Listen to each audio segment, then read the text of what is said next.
पंजाब का कुख्यात गैंगस्टर अर्शदीप डल्ला national investigation agency की कार्रवाई से डर चुका है। उसने फेसबुक पर कनेक्ट गैंगस्टरों को अलर्ट कर दिया है। अर्श डल्ला ने सोशल मीडिया पर लिखा है कि उसके नाम से किसी ने फेक आईडी बनाई है।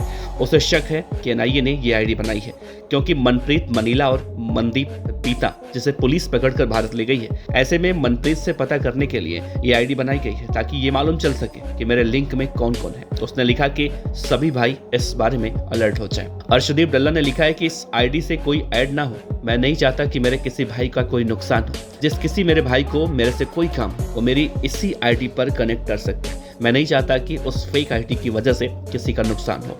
मेरा सिर्फ एक ही अकाउंट फेसबुक पर है, इसके अलावा मैं कोई सोशल मीडिया का अकाउंट ऑपरेट नहीं करता। खालिस्तान समर्थक मनप्रीत सिंह पीता फिलीपींस में रह रहा था, जबकि अर्शदीप सिंह डल्ला इस वक्त कनाडा में है।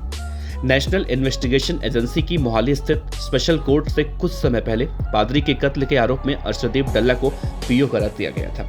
एनआईए को इनपुट मिली थी कि केटीएफ की गतिविधियों को अंजाम देने के लिए डल्ला और पीता भारत में लगातार नए कैडर की भर्ती कर रहे हैं।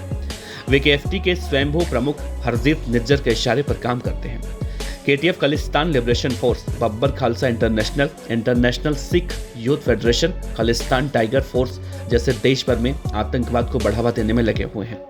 वहीं लुधियाना के जगरांव में व्यापारियों को रंगदारी के धमकी भरे कॉल आतंकी अर्शदीप सिंह डल्ला द्वारा भी किए जा रहे हैं। उनके पास फिलीपींस नंबर से लगातार कॉल आ रही हैं। पुलिस जांच में सामने आया है कि फिलीपींस में अर्शदीप डल्ला का साथी मनप्रीत रहता था। मनप्रीत गांव बादरेके में परमजीत हत्याकांड का मुख्य आरोपी है। मनप्रीत सिंह फिलीपींस में बैठकर अर्शदीप सिंह डल्ला की ओर से कॉल कर रहा था। साथ ही वो रंगदारी मांगने के समय अर्शदीप डल्ला को कॉल भी अटैच कर दिया करता था। जगरांव के फर्नीचर व्यापारी को 22 जनवरी को अर्शदीप डल्ला ने कॉल कर 30 लाख रुपए की रंगदारी मांगी थी, जिसके बाद पुलिस ने उस व्यापारी को सुरक्षा व्यवस्था मुहैया करवाई थी। 2 दिन पहले अर्शदीप डल्ला ने अपने गुर्गों के जरिए बठिंडा जिले के एक व्यापारी से फिरौती मांगी, जिसमें से एक व्यापारी ने अब तक 2,10,000 रुपए दे दिए हैं।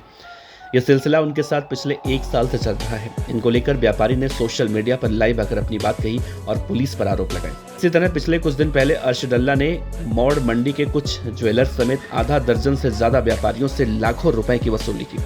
वहीं व्यापारी वर्ग में अपना डर पैदा करने के लिए एक ज्वेलर्स की दुकान के बाहर फायरिंग भी करवाई गई, ताकि जान का खतरा मानकर व्यापारी वर्ग उसकी धमकियों को गंभीरता से ले और उसे फिरौती दे।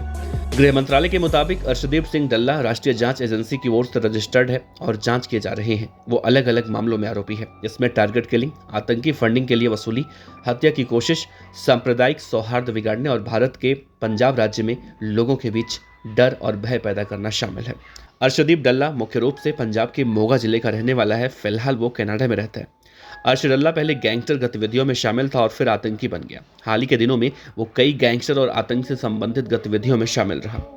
साल 2022 में उसके खिलाफ रेड कॉर्नर नोटिस भी जारी किया गया था। आतंकवादी गतिविधियों के अलावा जघन्य अपराधों जैसे जबरन वसूली और टारगेट किलिंग भी शामिल है। और इतना ही नहीं, अर्शदीप सिंह सीमा पार से नशीले पदार्थों और हथियारों की तस्करी और आतंकी फंडिंग में भी शामिल है।